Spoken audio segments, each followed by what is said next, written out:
Assalamualaikum warahmatullahi wabarakatuh. Perkenalkan, nama saya Siti Mutia. Di sini saya ingin mempresentasikan 4 materi mengenai mata kuliah bahasa Indonesia. Yang pertama adalah penggunaan kata di.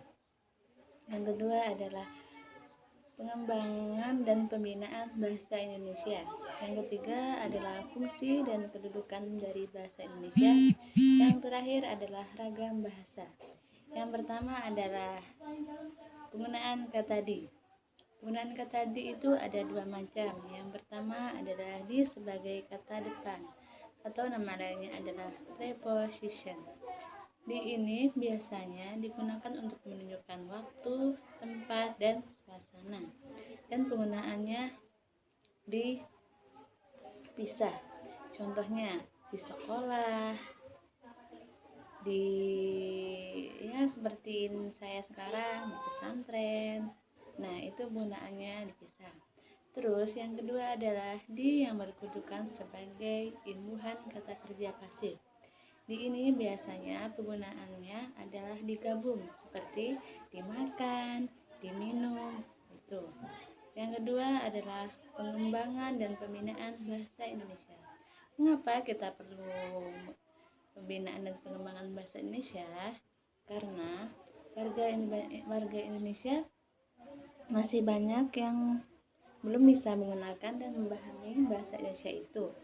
Terus yang kedua adalah karena cenderungnya mereka malu menggunakan bahasa Indonesia dan lebih suka menggunakan bahasa asing. Terus bagaimana upaya-upaya kita untuk mengembangkan bahasa Indonesia itu? Yang pertama adalah membiasakan menggunakan bahasa Indonesia itu dalam kehidupan sehari-hari.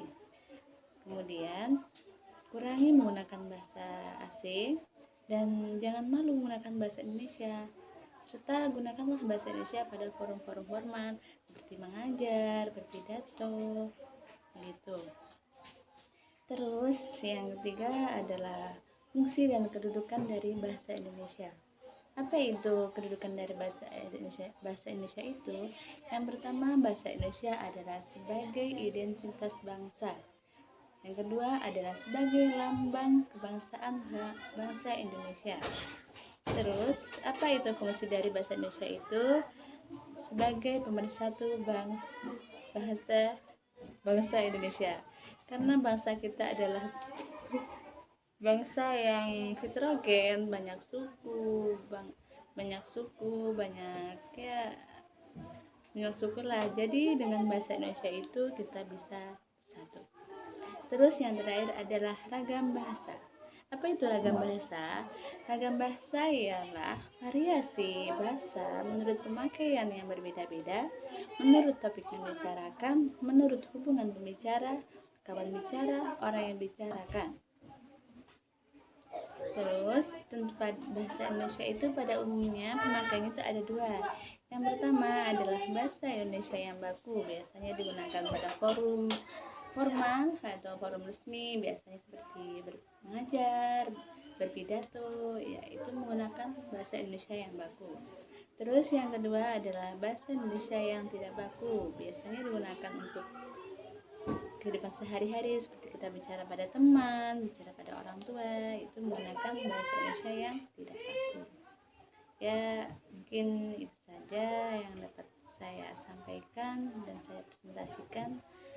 Salah hilaf mohon maaf. Wassalamualaikum warahmatullahi wabarakatuh.